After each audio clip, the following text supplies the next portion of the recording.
You're most welcome back to Matchbook's Euro 2020 specials, our final show for the final. Interesting couple of nights, emotional couple of nights, Adrian Clarke. What a win for England last night. Penalty notwithstanding or whatever else. We won't go into that. It's been covered elsewhere, but they did deserve it. They deserve to be there. And furthermore, Italy deserve to be there. I think we're very much best teams in the final. We got the right final, no doubt about it. It was two epic semi-finals. I thought they were great. I really did. Colossal battles, great atmospheres. The fans make such a difference, don't they? Football. 100%, I just think that they were nights to remember, both of them. Italy were not the better side on the night, but have been the best side in the tournament. So they warrant a place. And England, I think I thought the first half Denmark were the better team, but from halftime onwards, England thoroughly deserved to win the game. But even though the penalty was dubious to say the least. But what a final! I'm super excited about Sunday now, and the potential, obviously, for England to grab that glory. It'd just be awesome. Couple of winning bets, of course. So we had 4 selections, 2 for each game. The game on Tuesday night, we had Italy draw no bet. We got our money back there. That's a push. And we had Italy-Spain over 2 goals. Another push. So we just basically had our money done. We got it all back. Then on to last night, we had Denmark plus 3/4 of a goal. Good shout there. And a good price, guys, at 1.93. And we had under 2.25. So obviously 50% profit. Marco, here, what were you making up the last couple of nights, mate? Even back to Tuesday night, we talk about Spain. I think it's pretty obvious that they probably deserved to win the game in 120 minutes. They were the better team, but Italy again showing a bit of resolve there. Yeah, for sure. I'd echo everything Adrian said. Really super impressed by Spain, by Luis Enrique, by their tactical surprise and setup, which I thought flunxed Italy for a while, and they were the better team. And I think I come out of these kind of semi-finals looking a bit more long-term, looking towards the World Cup in just over a year's time now. And Spain, if they continue to grow in that form and they can try and find a clinical edge, will certainly be some team to watch there, because you play that game 99 times out of 100, and Italy will probably qualify more. Spain will qualify more often than not, so they'll feel hard done by. But overall, Italy have been the better team in the competition, and we have got the final we deserved. Difficult to sort of disagree with that at all. I thought England, the strength of their bench, or not necessarily their bench, but their squad really told against Denmark, particularly in extra time. I know Denmark had injuries and issues, but they just looked faster, stronger, fitter across that last hour of football, including extra time. And it did feel kind of inevitable. Just a shame that it was decided by a key decision like that, because Denmark have had such a fantastic competition. Yeah. I've nailed my colours to them for a long time now, so it was a bitter blow really, but can't deny that England were the better team. Just a quick one on Spain at the next World Cup. Can you imagine playing against them in the heat in Qatar when they're knocking the ball around, bossing 70-75% of possession? It's always harder work when you don't have the ball, the running side of it. So I think if they can find a striker that's clinical, Spain will be a good sort of. They have one, mate. Morata. They have one. What are you on about? It's a shame, because you can't say he changed the game, but when he came off the bench, Spain changed. Spain was so good when he was on the field, but we talked about it earlier in the competition when he missed the penalty, and he was stepping up for that penalty, and I think we all sort of probably feared the worst. He didn't look a confident guy, did he? And unfortunately, flip side of the coin, Adrian, you said it in our WhatsApp group the other night, he had the balls to do it. A lot of players would, that they shirk the responsibility. So that's the other side. Yeah, exactly. Yeah, he did, but you knew, didn't you? You just had to look into his eyes, and I think you called him. You called him a flip-flop player. I can't remember what the term was. Yo-yo. That's it. Yo-yo player. He does have great highs and incredible lows, but he'll be stronger for it, I'm sure. But Spain went out with pride, and the same can be said for Denmark. Two good sides. All right, let's get into it. If you're joining us now, we're recording this live on Thursday morning. You have a couple of questions about the final. If you have a couple of outright positions, or you just want the guys' opinions on what the best angle in terms of other markets, let us know. Be in touch. But let's have a look at the betting. This is what we're here for. The final show, 10th recording, and we're at the final stage. And the betting as we have it currently at matchbook.com. Italy, designated home team. Fun fact for Sunday night, they're 3.1. England 2.8, the draws just changed 3.12. Italy are the outsider, of course, on the draw no bet marker, which is displayed as 0.0 on matchbook.com. And the total is a low one. And obviously, we're looking back in the semi-finals, 2-1 all draws, and the correct score of 1 all draw. Adrian, you flagged it earlier, is the best backed already, the favourite. Mark, what is the market telling you early doors? I kind of, before the market formed last night, I was kind of thinking England might be small, but short about the 2.7 mark, but I was looking way off. But is fair market, Mark, for you, or is there a bit of value in the 1x2 market? I agree. I did think England would be slightly shorter than what they are. Whether there's actual value there, the market always knows best, doesn't it? So probably not right now. But yeah, I mean, if I had to choose between the two, it'd be England. But this is a difficult game to call. Of course, it is. It's a fascinating puzzle to try and unpack, and I've gone through various different ways in which to try and get to where I've ended. So I'll try and keep it brief, but sort of talk you through them. And I started by just doing a combined 11 of the two teams and who I'd have from either team as just very, very raw ratings. And personally, I'd have Donnarumma in goal. I'd have England's fullbacks. I think the centre halves are probably, I'd declare it a draw for different reasons. I'd probably take Italy's midfield, but in attack, it's no contest really. It's England. So straight away, you can see there's not a huge amount between the 11s. England definitely hold the aces from the bench in terms of a squad, plus home advantage as well. I then tried to look at the odds in the competition. England went off at 183 against Denmark, 257 against Germany, 160 against Croatia. They're the three best teams they've played. Yeah. Italy were 270 against Spain, 250 against Belgium. So can we read anything into those prices? Probably not a huge amount. England were 250 at home to Belgium in the Nations League last year, but I don't think we can read too much into the prices there or that competition either. So kind of move on to performance data. And I do feel sometimes we can overanalyze this kind of stuff. Such small samples in major tournaments. These teams have only played 5-6 games. So yeah, varying degrees of opposition. I think that's the best place to start. The rankings of the opponents you've played, and England's opponents come out as an average of 24th on the FIFA World Rankings, Italy 15th. So Italy have had the tougher schedule and also had to travel a bit more than England too. But in terms of the data, they're very, very similar in terms of rankings across all the major metrics. Italy are doing more in the final third, but England are allowing fewer opportunities defensively. But in terms of sort of quality of opportunities created and conceded, they're both very, very similar. It's quite amusing to see how similar they are. England are conceding less, but Italy are doing more. So in terms of rest and schedule, Italy have the extra rest day, but they've played 6 games over 30 days. England have played 6 games over 28 days. It's minimal. Italy have gone to extra time twice. England's squad is stronger, and the fact they've only been away once, so that kind of balances things out there as well. But Italy have played at Wembley twice now, so this will be the 3rd time. So maybe home advantage does kind of slightly dip a little bit because there's that familiarity now with the Uziri playing there. So yeah, I mean, it's kind of balance it all out. There's very little to choose between the two teams. I think both are very, very capable. Both have their flaws as well. I think England do offer slightly more in terms of the price and what you can get on side there. But to me, it's got to be the draw, the bigger price of the 3 that appeals. Again, small sample alert, but still 3 of the last 6 Euros finals were draws in 90 minutes. That goes back to Euro 96. Throw in the World Cup since 94, 7 of 13 major tournament finals have been drawn after 90 minutes. That's over half. We're getting over 3.1 here on the draw. And of course, because the goal line is set so low, you're not going to get a huge boost if you chuck in under 2.5 goals. But if you do, that gets it up to 340. That's basically covering 0-0 and 1-1. Now, none of those 7 draws of those major tournament finals ended 2-2 or above. So it probably is worth the minimal increase. Because in terms of probability terms, you're saying that there's less than a 30% chance of this match ending 0-0 or 1-1 after 90 minutes. And I think that's slightly low. As you say, both semis ended 1-1. Italy were held by Austria here. England and Germany looked a nailed-on draw before the final quarter. And again, at this stage of the competition, sometimes fear does take over.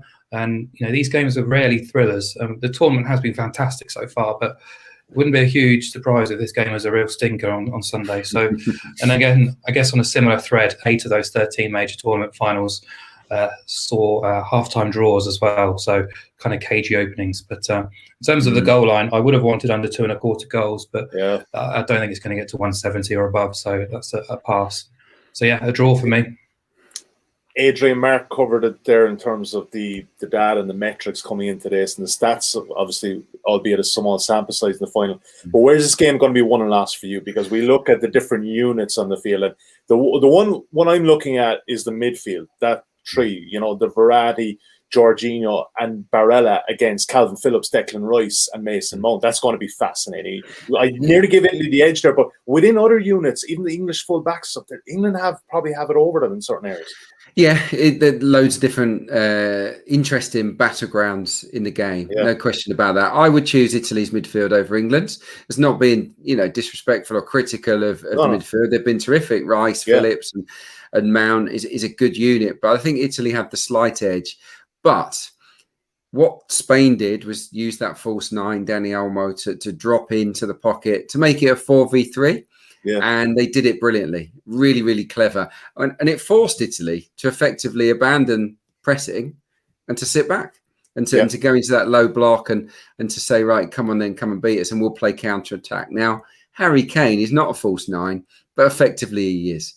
And I feel that tactically he'll look to do what Dani Olmo did for Spain and cause problems there. And if he can do that successfully and Italy don't learn from what happened against the Spanish, then England can get a foothold. And of course, if Italy choose to then sit back and play old school Italian football because of that overload, then and to negate Kane, then it does give England that control, but it will make them vulnerable, obviously, to counters. So that's one interesting battleground. I definitely think Italy's fullbacks are weak. Emerson, I don't think I'd play Emerson. I have to say, I think I would pick even if it's a centre half that can play left side at the back. Florenzi's fit, so they can play him right back and stick Di Lorenzo back over on the left. I would do that because England are dynamite down the wings. And we talked about Kane dropping in, and it's perfect for England because Sterling and Saka are making some amazing runs, just fantastic timing. Yeah. And I think that they could run amok against the Italian fullbacks. I really do. So lots of ways I think England can hurt this Italian side who showed vulnerability against Spain. Obviously, they conceded. They faced 16 shots against Spain, so they showed a different side, a few more cracks in their armoury. Where I'm a little bit concerned is, again, Barella, even though he had quite a quiet game against Spain, I think he will drag Declan Rice out of position at times and look to make those runs. That could be a problem. And Chiesa, I just rate Chiesa. I know you two boys have flagged him up pre-tournament. Yeah. I mean, he's excellent as he's so dangerous. He reminds me, Sterling, for me, has been so dangerous. Every time he gets the ball, you think something's going to happen. Yeah. Chiesa is that guy for Italy. And wherever he pops up, I think he could hurt England. The other thing before I sort of hand it back to you is on pressing. I think that Italy could press the lives out of England, particularly early on. And I'm still not sure about John Stones in that situation. I think that John Stones always has a mistake in him, and Jordan Pickford's distribution was a little bit wobbly the other night. So Stones and Pickford are my two little concerns, especially if Italy turn the screw and really put pressure on. But I'm the same. But just on that, Adrian, does Immobile start for you? Does he start?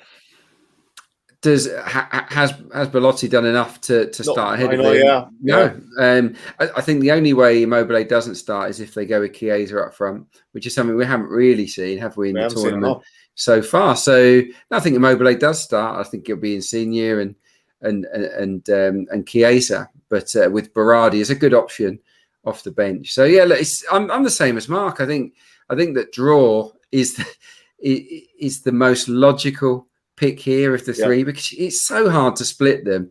I have to say, because of the draw and because of the way that England's passage to this stage, which has been pretty easy, I still believe that England they've played to par so far. They've beaten everyone they should have beaten. I mean, it would have been failure if they'd have gone out to any of the teams that they've faced so far, in my opinion. This is different. This is a step up in class. And for that reason, I think there's a slight shred of uncertainty about England, even though they've grown into the tournament. So for me, draw will probably be my first choice pick. But if you wanted an alternative, I'm still a little bit drawn towards Italy on the draw no bet market, where you get your money back if it is a draw. Because hand on heart, putting patriotism to one side, I still think Italy are more than capable of winning this game. Yeah, you very much always think with your head over your heart like that, Adrian Clarke. Mark, what is it for you? Where is this game going to be won and lost? Anything to follow on from what Adrian had there? Yeah, my worry about Italy is pace. And I think we saw that against Spain, that the midfield isn't the most mobile, the midfield three, who are beautiful in possession, neat and tidy, and can, play silly circles around in your position, but defensively they can be exposed. And then you look at the centre halves as well. And where's England's pace? Where's England's strength? It's definitely in pace down the flanks. And I know Harry Kane's not exactly known for his out-and-out pace, but you look at the two centre halves at Italy. If they do try and press high, which would be a concern for me, really, I think they try and find some sort of mid-ground really between pressing and sitting off, because the amount of times England exposed Denmark down the flanks with Saka and Sterling, it's quite alarming really for me if I was supporting Italy coming into this game, knowing those fullbacks. But not just that, just the midfield three. I talked about it earlier as well, that the fitness, the strength, the physicality and the pace of the England team, I think is much superior to that of Italy as well. So a couple of areas of concern there for Italy. I was just going to ask Adrian actually about the fans and the atmosphere. There's at times, first of all, in the first 20 minutes, where I thought the fans were clearly helping England, but there was a period there in the game where I thought potentially the players were getting a little bit unsettled by the occasion, whether it was the noise or just playing in a semi-final. You mentioned a couple of players there, but balls were going astray. Pickford definitely seemed to lose his cool a few times. Is that a concern for you or a benefit?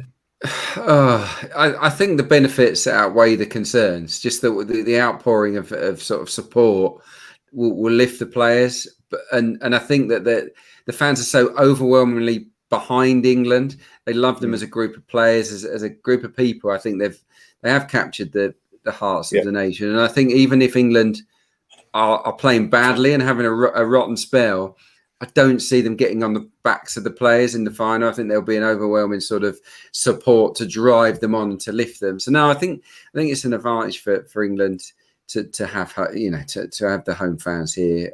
Definitely. I was just going to quickly make the point about on the pressing. I think Mark's right.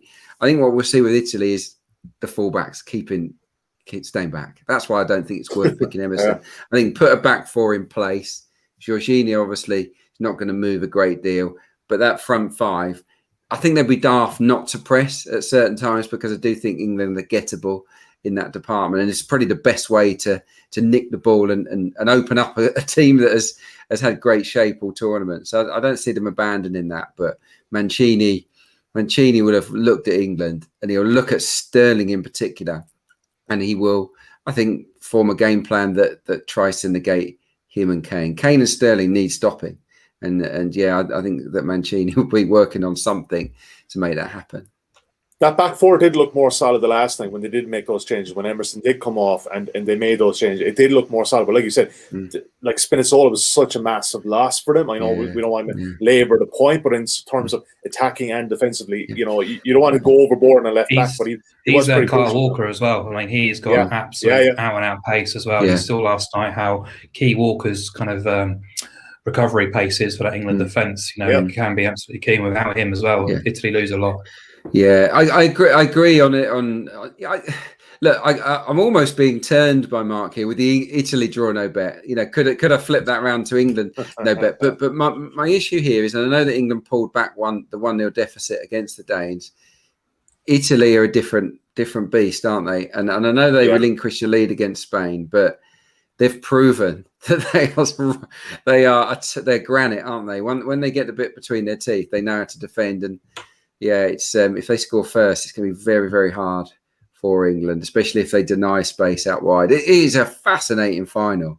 It absolutely is. I can't wait for it, and I do think that based on what we saw in the semi-finals, that England have a better chance now than I would have given them at any stage of the competition. And to his credit, Southgate, who I've been critical of, hasn't really put a foot wrong. I would have done things differently, but he's steered the team to this stage, effortlessly, really. So full credit. But this is the test. This is the game that is 50-50. For me, it's the only 50-50 game England have been involved in so far. it boils down to Sunday, in my opinion, whether whether he has done the right job with this team. I think he's done a very good job to this point, but this is the acid test. But I'm more confident now in England than I have been at any other stage. Well, it took you about 7 games, man. So yeah, it's taken a while. It has taken a while. I think it's taken a lot of England fans a while. Hard sell. Yeah. But you have to admire what they did against the Danes and against Ukraine, and to an extent their sort of long-term approach to the Germany game as well, not rushing into sort of going into attack mode. So no, it's been a smooth passage. One more, please do it. It'd be absolutely fantastic. Maybe that's where I'm coming from. I want England to win so much that I'm inclined to bet slightly against them in this game, just so that I can win regardless. If you're watching this now, obviously you're going to have your own opinions, but I would suggest even if you like Italy or England to win in 90 minutes and you want a bit of better juice for your price, I'm looking here. Italy in under 2.5 is 5.3. England another 2.5 is 5.0. I get the sense that if there is a goal in this game and there's one team who's managed to, it'll be a 1. If team is going to win, I don't think it's going to be 2-1. I think it's going to be 1-0 or a 2-0 match. Could be, so but you look at the pattern of this tour. Look at the pattern of the games, the big games in this tournament where the pressure's been on. What I've loved about the competition is that the teams have attacked it. I know there've been times where teams have needed to defend and try and shut up shop, but there's been a real front foot approach.